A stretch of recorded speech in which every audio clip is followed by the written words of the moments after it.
দৰ্শকসকলক সুপ্ৰভাত জনাইছোঁ আৰু আমি এই মুহূৰ্তত যি স্থানত আছোঁ সকলোৱে ইতিমধ্যে অৱগত হৈছে আৰু জুবিন গাৰ্গৰ মহাপ্ৰয়াণৰ পাছত কি ধৰণৰ দৃশ্যৰাজি সেয়া আমি সৰুসজাইৰ পৰা অবিৰতভাৱে দেখুৱাই আছোঁ আৰু সেই দৃশ্য আজি এতিয়া পুৱাৰ ভাগতো একেই আছে বুলি ক'লেও অত্যুক্তি কৰা নহয় আৰু চাৰিওফালৰ দৃশ্য আজি দেখুৱাব বিচাৰিছোঁ কিন্তু তাৰ প্ৰথমতে যিটো দৃশ্য আচলতে কোনেও চাব নিবিচাৰে অথচ আমি দেখুৱাবলৈ বাধ্য হৈছোঁ সেই দৃশ্য আমাৰ দৰ্শকসকলক পুৱাৰ ভাগৰ দৃশ্য কেনেধৰণে জুবিন গাৰ্গ এই মুহূৰ্তত ৰখা হৈছে জুবিন গাৰ্গৰ নশ্বৰদেহ ৰখা হৈছে সেয়া আমি দেখুৱাব খুজিছোঁ পোনে পোনে সেই দৃশ্য দেখুৱাব বিচাৰিম এই মুহূৰ্তটো দেখিবলৈ পাইছে ইয়াত কিমান লোকৰ সমাগম হৈছে আৰু এয়া এতিয়াৰ দৃশ্য কিন্তু এটা কথা ক'ব লাগিব সমগ্ৰ ৰাতিটো আমি দেখিবলৈ পালোঁ একেই ধৰণৰ ভিৰ ইয়াত আমি দেখিবলৈ পালোঁ আৰু এই মুহূৰ্তটো সকলো একে অপৰিৱৰ্তিত হৈ আছে যি জুবিনৰ অনুৰাগী আছিল জুবিনৰ অনুৰাগী কিন্তু এতিয়াও ইয়াত কোনো ধৰণৰ লানি কম হোৱা নাই কোনো ধৰণৰ ভিৰ কম হোৱা নাই আৰু সামগ্ৰিকভাৱে সকলো দৃশ্য মই দেখুৱাবলৈ অনুৰোধ জনাইছোঁ মোৰ সহযোগী কেমেৰা পাৰ্চন আছে সমগ্ৰ দৃশ্য আজি আমি দেখুৱাই আছোঁ এই মুহূৰ্তত চাওক কিমান দীঘলীয়া এক শাৰী এই মুহূৰ্তটো আমি দেখিবলৈ পাইছোঁ আৰু সৰুসজাইত এতিয়াও কিন্তু এই ধৰণৰ ভিৰ এনেধৰণৰ ভিৰ এই মুহূৰ্তটো অপৰিৱৰ্তিত হৈ আছে আৰু যি দৃশ্য আজি আমি কালিৰ পৰাই দেখুৱাই আহিছোঁ নিশাৰ ভাগৰ দৃশ্যও আমি দেখুৱাইছিলোঁ যথেষ্ট সংখ্যক লোক এনেধৰণেই জুবিনক এবাৰ শেষভাৱে চাবলৈ জুবিন দাক এবাৰ তেওঁলোকৰ ভক্তিৰ অৰ্ঘ্য দিবলৈ তেওঁলোক ইয়াত আহি সমবেত হৈছিল আৰু এতিয়াও দেখিবলৈ পাইছে তেওঁলোক শাৰী পাতি অধীৰ অপেক্ষাৰে ৰৈ আছে আৰু সকলোৱে মনত এটাই ইচ্ছা যাতে যিকোনো প্ৰকাৰে তেওঁলোকৰ প্ৰিয় শিল্পীগৰাকীক শেষবাৰৰ বাবে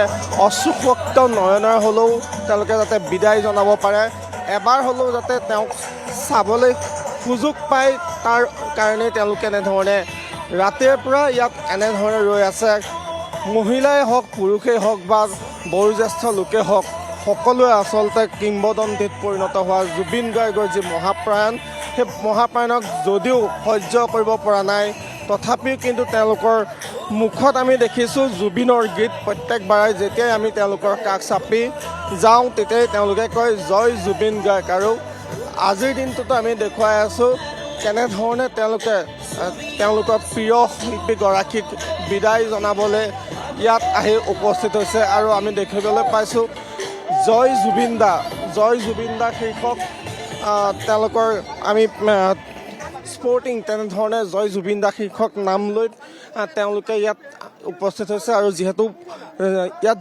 তেওঁলোকে পুৱাৰ ভাগৰ পৰা তেওঁলোকৰ মাজত আমি দেখিবলৈ পাইছোঁ কিছু সংখ্যকৰ মাজত কিন্তু কিছু বিশৃংখলতাৰ সৃষ্টি হৈছে আৰু দেখিবলৈ পাইছোঁ কালি নিশাৰ পৰা তেওঁলোক বিভিন্ন স্থানৰ পৰা আহিছে নিশাৰ পৰা এনেধৰণে তেওঁলোকে শাৰী পাতি ৰৈ আছে আৰু তেওঁলোকৰ সুযোগ কেতিয়া আহিব জুবিন গাৰ্গক দৰ্শন কৰাৰ সেয়া চাবলৈ তেওঁলোকে আছে গতিকে ক'ৰবাত নহয় ক'ৰবাত তেওঁলোকৰ মনৰ মাজত খুব যথেষ্ট আছে তেওঁলোকৰ লগত আমি কথা পতাৰ কাৰণেও চেষ্টা অব্যাহত ৰাখিম যিহেতু যথেষ্ট সংখ্যক লোকক আমি দেখিছোঁ দাদা ক'ৰ পৰা আহিছে মই তামোলপুৰৰ পৰা আহিছোঁ কেতিয়া আজি আমি আহোঁতে প্ৰায় 1:30মান বজাত আহি পাইছোঁ তেতিয়াৰ পৰা ৰৈ আছে ৰৈ আছোঁ লাইনতে আছোঁ তেতিয়াৰ পৰা হয় জুবিন দা আৰু নাই যথেষ্ট মনে নিবিচৰা এটা খবৰ এই মুহূৰ্তত যদিও সুধিবলৈ বেয়া জুবিন দাক কি ধৰণে আপোনালোকে মনত ৰাখিব বিচাৰে জুবিন দা এটা মানুহৰ মাজত থকা এজন মানুহক ভাল পোৱা মানুহ জুবিনৰ বুজাই ক'ব নোৱাৰি জুবিন আচলতে কি জুবিনৰ স্পন্দন সদায় আমাৰ মাজত থাকিব আৰু জুবিনে যি গীত চিনেমা যিবিলাক অসমীয়া সংস্কৃতিলৈ যিবিলাক বস্তু দি থৈ গৈছে সেই অনাগত দিনলৈ অসমীয়া জাতিক শক্তি দি ৰাখিব এই শক্তিৰে অসমীয়া জাতি বলিয়ান হ'ব সেই শক্তিত অসমীয়া জাতি চলি থাকিব অনন্ত কাললৈ আপুনি ক'ৰ পৰা আহিছে মই বৰপেটাৰ পৰা আহিছোঁ জুবিন মোৰ অভিন্ন বন্ধু বৰপেটাত জুবিনৰ ভাতঘৰ বুলি ক'লে মোৰ ঘৰখন বুজায় জুবিনে মোৰ বহুতো গান গাইছে কিন্তু মই আজি এটা সাধাৰণ মানুহ হিচাপে মানুহেনো কেনেকৈ ভাবে সেই কথাটো ভাবিবলৈ মই 1:30 বজাৰ পৰা লাইন পাতি জুবিনক ইয়াক শেষ বাৰৰ কাৰণে চাবলৈ ৰৈ আছোঁ আপুনি যিহেতু জুবিনক প্ৰায় লগ পাইছিলে তেনেহ'লে কেনেধৰণৰ কথাই বেছি আকৃষ্ট কৰিছিলে জুবিনৰ বা কি কৰিছিলে বেছিকৈ জুবিনে সকলোতকৈ আকৃষ্ট কৰা কথা সকলো মানুহকে সমানভাৱে সকলোকে সমান ৱেট দিয়ে কোনোবা ডাঙৰ কোনোবা সৰু কোনোবা দুখীয়া কোনোবা ধনী ভিন ভাৱ নাই তাৰ মনত ইমান সৰল এই সৰলতাটোৱে তাৰ মহত্ব জুবিন গাৰ্গৰ সেয়া আছিল মহত্ব আৰু ইতিমধ্যে আমি কৈছোঁ দুখীয়া আৰ্তজনৰ কাৰণে জুবিন গাৰ্গ আছিল আৰু সকলোৰে মুখত দেখিছোঁ জুবিন গাৰ্গৰ গীত আৰু 40,000ৰো অধিক গীত জুবিন গাৰ্গে গাই থৈ গৈছিল, সুৰ কৰিছিল, সংগীতকাৰ ৰূপকাৰ হিচাপেও তেওঁ প্ৰখ্যাত আছিল। গতিকে জুবিনৰ বিষয়ে ক'বলৈ গ'লে আচলতে যথেষ্টখিনিয়ে আছে। তথাপি মই অনুৰাগীসকলৰ পৰা জানিব বিচাৰিছোঁ, বাইদেউ ক'ৰ পৰা আহিছে? এই লখৰাৰ পৰা কিমান দেৰি হ'ল লাইনত? 3:10 পৰা লাইন পাতিছোঁ। 3:10 পৰা লাইনত আছে একবাৰ বাবে চাবলৈ। চাবলৈ আপোনালোক ক'ৰ পৰা আহিছে? মই নুনমাটিৰ পৰা আহিছোঁ। নুনমাটি নুনমাটিৰ পৰা আহিছে। মই দুলীয়াজনৰ পৰা আহিছোঁ। কেতিয়া আহিলে? আমি কালি 12টামান বজাত আহি আছোঁ, দিনৰ 12টা বজাৰ পৰা আহি আছোঁ আৰু ৰাতি 3টা বজাৰ পৰা আমি ইয়াত লাইন লাগি আছোঁ। কিমান আহিছে আপোনালোক? হা? দুলীয়াজনৰ পৰা কিমান মানুহ আহিছে? আমি দুলীয়াজনৰ পৰা 5জন আহিছোঁ। 5জন আহিছোঁ। 3টা বজাৰ পৰা লাইনত লাগি আছোঁ। জুবিন দাক ভাল পাওঁ, প্ৰাণে দিহে সৰুৰ পৰা জুবিন দাৰ গান শুনিয়ে ডাঙৰ হৈ আহিছোঁ আৰু জুবিন দাৰ কাৰণে এইখিনি আজি কৰিছোঁ। কাৰো মনত আক্ষেপ নাই যিমান দেৰি নাই, কাৰো মনত আক্ষেপ নাই। আজি যদি নেপাগে তথাপি আক্ষেপ নাই মনত। এনেধৰণৰে আচলতে জুবিন গাৰ্গৰ যিসকল অনুৰাগীয়ে জুবিন গাৰ্গৰ অনুৰাগীৰ কথা আমিনো কি ক'ম। ইতিমধ্যে আমি দৰ্শকসকলক ইতিমধ্যে তেওঁলোকৰ ভাষ্য শুনাইছোঁ আৰু এগৰাকী লোকে ইতিমধ্যে কৈছে যে জুবিন গাৰ্গ কি ধৰণৰ শিল্পী আৰু কলাগুৰু ফাউণ্ডেশ্যন নামৰ যি NGO জুবিন গাৰ্গে গঠন কৰিছিল। আটাইতকৈ ডাঙৰ কথা আছিল যে আৰ্তজনৰ দুখীয়াৰ হৃদয়ৰ কাৰণে জুবিনৰ হৃদয়ে কান্দিছিল আৰু আৰ্তজনক সহায় কৰাৰ কাৰণে যৎপূৰ নাস্তি জুবিন গাৰ্গে চেষ্টা কৰিছিল। এটা ফুটবল টীম গঠন কৰি ভাবকচোন, বানপানীত যিসকল লোক দুৰ্গত, যিসকলৰ ঘৰ বাৰী মাটি বাৰী গৈছে, তেওঁলোকক উদ্ধাৰৰ কাৰণে যিমান পাৰে আৰ্থিক সাহায্য দিবৰ কাৰণে জুবিন গাৰ্গে সেই ফুটবল টীমটো গঠন কৰি গাঁৱে ভূঞে ফুটবল খেলিছিল, নৱপ্ৰজন্মক আকৃষ্ট কৰিছিল সেই খেলবিধৰ প্ৰতি। তাৰ লগতে তাৰ পৰা যিখিনি অৰ্থ সংগ্ৰহ কৰা হৈছিল সেইখিনিক তেওঁ অৱধাৰিতভাৱে দান কৰিছিল আৰু কাৰো হাতত যাতে কাৰো আগত হাত নপতাকৈ জুবিন গাৰ্গে এটা বস্তু শিকাইছিল যে নিজে কৰিব লাগে, কাৰোবাৰ কাৰণে দিবলৈ হ'লেও, দান কৰিবলৈ হ'লেও যেনেধৰণে কষ্ট কৰিব লাগে বা নিজে স্বাৱলম্বী হ'বলৈও চেষ্টা কৰিব লাগে, তেনেধৰণৰ কথা বতৰাই জুবিনৰ সকলোকে আকৃষ্ট কৰিছিল আৰু স্বাভিমানী মনৰ গৰাকী আছিল। বাইদেউ কিমান দেৰি হ'ল থকা আপোনালোক? আমি 8টা বজাৰ পৰা আছোঁ। ক'ৰ পৰা আছে? মই ভৰলুমুখৰ পৰা আহিছোঁ। আমি শেষবাৰৰ বাবে চাব, হয়, মনত দুখ আছেনে? আছে নিশ্চয়। অসমীয়া জাতিৰ এটা অপূৰণীয় ক্ষতি হৈছে ন এইটো। অসমীয়া জাতিক এটা শক্তি দিছিল ন? অসমীয়া জাতীয় সত্তা বুলি ক'লেও ভুল নহয়। গতিকে তেখেতৰ এইটোৱে আমাৰতো বহুত নতুন প্ৰজন্মৰ বহুত ক্ষতি হৈছে। এনেকৈ জুবিন গাৰ্গ গুচি যাব বুলি ভাবিছিল ন?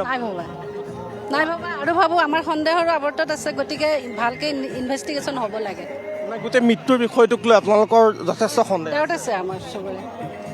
কোনোবাই এইটো কৰা নাই যে মাৰিছে, সেইটো নহয়, কিন্তু তেওঁৰ যিখিনি ৰেছপনচিবিলিটি ল'ব লাগিছিল সেইখিনি লোৱা নাই। মানে পৰিস্থিতিগত কাৰণত যি ধৰণে আচলতে জুবিন গাৰ্গ পানীলৈ যাবলগীয়া হ'ল, ডুবি পেলাই মৰা বুলি ৰিপৰ্ট আহিছে, সেয়া হ'ব নালাগিছিল। কাৰণ কিয় তেওঁৰ লগত থকা মানুহখিনিয়ে তেওঁৰ ৰেছপনচিবিলিটি ল'ব লাগিছিল, সেইটো আমি ভাবোঁ চব ৰাইজে। দাদা ক'ৰ পৰা আহিছে? আমি একেলগে ভৰলুমুখৰ পৰা আহিছোঁ। হয়, 2:30 মানত আহি পালোঁ। তেতিয়াৰ পৰা লাইনতে আছে। কি কৰিব আৰু, মৰমৰ শিল্পীজনকতো চাবই লাগিব ভাই। ডেফিনেটলি। আৰু এনেধৰণে তেওঁলোকৰ মনত কাৰো মনত ক্ষোভ নাই। তেওঁলোক যিমান দেৰিয়ে নহওক কিয় তেওঁলোকে ইয়াত উপস্থিত হৈছেহি আৰু এনেধৰণে বিভিন্ন স্থানৰ লোক আহিছে আৰু আমি তেখেতসকলৰ পৰা কথা জানিবৰ কাৰণে চেষ্টা কৰিম। ক'ৰ পৰা আহিছে? হয়, মই গুৱাহাটীতে, ইয়াতে মোৰ ইয়াত বাসস্থান। মই ইয়াৰ পৰা আজি 4টা বজাত আহিলোঁ, আৰ্লি মৰ্ণিং। চব এটা খুব সুন্দৰ, মানে কি ক'ম, এইটো ইমান দুখৰ ক্ষণ। যেতিয়া এই কথাটো মই ব্যক্তিগত হিচাপে যেতিয়া গম পাইছোঁ, ভাঙি পৰিছোঁ, সঁচাকৈ বহুত ভাঙি পৰিছোঁ। ভাত খোৱা নাই, বিভিন্নটা দিশত মানে সঁচাকৈ মেণ্টেলি ডিপ্ৰেশ্যনত গুচি গৈছোঁ। আৰু অসমবাসী ৰাইজে, অৰ্থাৎ মোৰ লগত 3,30,00,000 জনগণে কেতিয়া মানি ল'ব নোৱাৰে, জুবিন গাৰ্গ ডাঙৰীয়া আজিও জীয়াই আছে, সদায় অসমবাসী ৰাইজৰ লগত জীয়াই থাকিব। তেওঁ আমাৰ হিয়া আমঠু। কেইজনমান বেপাৰীয়ে বেপাৰ কৰিব গৈ আমাৰ সোণৰ মুকুতাটো একদম শেষ কৰি দিলে। আৰু কাক লৈ আমি গৌৰৱ কৰিম? আমাৰ বাপতিসাহোন বিহু লগত আগন্তুক দিনত আমাৰ পূজা আহি আছে, কি কৰি চলিম? মানে এই এদিন দুদিনৰ পিছত আমাৰ মানে এনেকুৱা দুখ লাগিব, আমি কেনেকৈ কেই হিচাপে জীয়াই থাকিম নৱপ্ৰজন্ম হিচাপে আমি এটা কথা তেওঁৰ পৰা গম পালোঁ যে টকা পইচাতকৈ সন্মানটো আৰু মৰম ভাল পোৱাটো ইমান গুৰুত্বপূৰ্ণ হিলডোল মাঙি আজি কোনো জাতি সম্প্ৰীতি নাই আজি চব একত্ৰিত হয় 6 জনগোষ্ঠী হয় বিভিন্নটা জেগাৰ পৰা দেশ বিদেশত এই যি যাত্ৰা মানে লাখ লাখ কোটি কোটি লোক আহি এটা ৱৰ্ল্ড লেভেলত 4 নম্বৰ দিশত আমাৰ এছিয়াৰ নম্বৰত 1 নম্বৰত আহিলে এইটো আমাৰ গৌৰৱৰ ক্ষণ দাদা এটা গৌৰৱৰ ক্ষণত অসমবাসী ৰাইজক থৈ গ'ল ইয়াতকৈ গৌৰৱৰ কথা আমি একো ক'ব নোৱাৰোঁ আৰু এই যি আৰু এদিন আছে এই আজিৰ দিনটো গোটেই দিনজোৰা কাৰ্যসূচী আছে মই অনুৰোধ কৰিছোঁ প্ৰত্যেকজন জনগণক যে তেওঁলোকে শান্তি শৃংখলা বিদ্ধেদি এই সুন্দৰভাৱে যি দাদাক চাব এই যাত্ৰাটো খুব সুন্দৰভাৱে কথা কাৰণ অহাকাইলৈ যিহেতু আমাৰ মুখ্যমন্ত্ৰী ডাঙৰীয়া 8 বজাত শেষ অন্তিম সংস্কাৰ কৰিব যিহেতু সোণাপুৰত কৰিব মই ভাবোঁ এই যাত্ৰাটোত প্ৰত্যেকজন অসমবাসীৰ লগতে আমাৰ সকলোৰ এটা বেয়া দিন গ'ল আমাৰ বেয়া দিন আহিলে আৰু কি হিচাপে আমি অসমীয়া হিচাপে পৰিচয় দিম অসমৰ আমি দেশে বিদেশে এটা খুব প্ৰশ্নবোধক থাকিব আমাৰ শেষত আপোনালোকৰ চেনেলৰ মাধ্যমেদি মই এটা কথাই ক'ব বিচাৰিছোঁ যে যিসমূহ দুখীয়ে এইবিলাক পাপ কৰিছে যিসমূহ দুখীয়ে আমাৰ বাপতি সাহন বিহুৰ লগতে আমাৰ অসম গৌৰৱ সন্তান জুবিন গাৰ্গ ডাঙৰীয়াক হেৰাই দিছে তেওঁক মই মুখ্যমন্ত্ৰী ডাঙৰীয়া আৰু আমাৰ যি ব্যক্তিগতভাৱে আমাৰ যি প্ৰশাসন লগতে CID সকলো তথ্য লৈ অতি পলমে তেওঁলোকক এৰেষ্ট কৰিব লাগে যদি এৰেষ্ট কৰিব নোৱাৰে অসমৰ ৰাইজৰ আগত গতাই দিয়ক অসমৰ ৰাইজে যেতিয়ালৈ প্ৰাণ আছে জুবিন দা সদায় অসমৰ লগত আছে আৰু অসমীয়া হিচাপে আমি সদায় কাম কৰি যাম নৱপ্ৰজন্ম হিচাপে এটা কথা ক'ব বিচাৰোঁ যেতিয়ালৈ উশাহ আছে জুবিনৰ লগত সদায় থাকিম এই মোৰ শেষ যাত্ৰা ক'ব বিচাৰিছোঁ তোমাৰ নামটো কি মোৰ নাম ভাস্কৰ বৰা মই গুৱাহাটীত থাকোঁ খুব বেয়া লাগিছে মই সঁচাকৈ ব্যক্তিগতভাৱে মই এই কথাখিনি কৈছোঁ অনুৰোধ কৰিছোঁ যেন আজিৰ যি যাত্ৰা প্ৰত্যেকজন লোকে খুব সুন্দৰভাৱে যাওক আৰু অহাকালি যেন এইটো এটা ইতিমধ্যে হিষ্ট্ৰী ক্ৰিয়েট হৈছে ইতিমধ্যে ইতিহাস হৈ পৰিছে আৰু এই মুহূৰ্তত মই পুনৰ আমাৰ ষ্টুডিঅ'ৰ ভিতৰলৈ উভতি যাব বিচাৰিছোঁ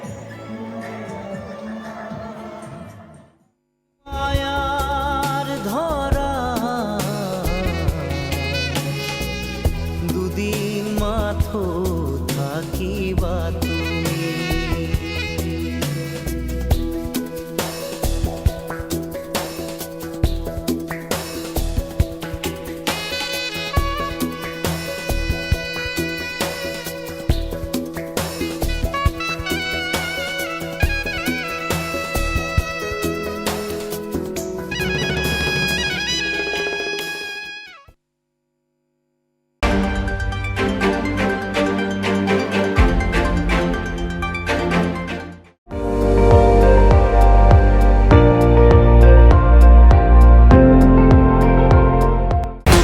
আপুনি চাই আছে ND24 সৰ্বশ্ৰেষ্ঠ নহয় সৰ্বোত্তমৰ দৌৰত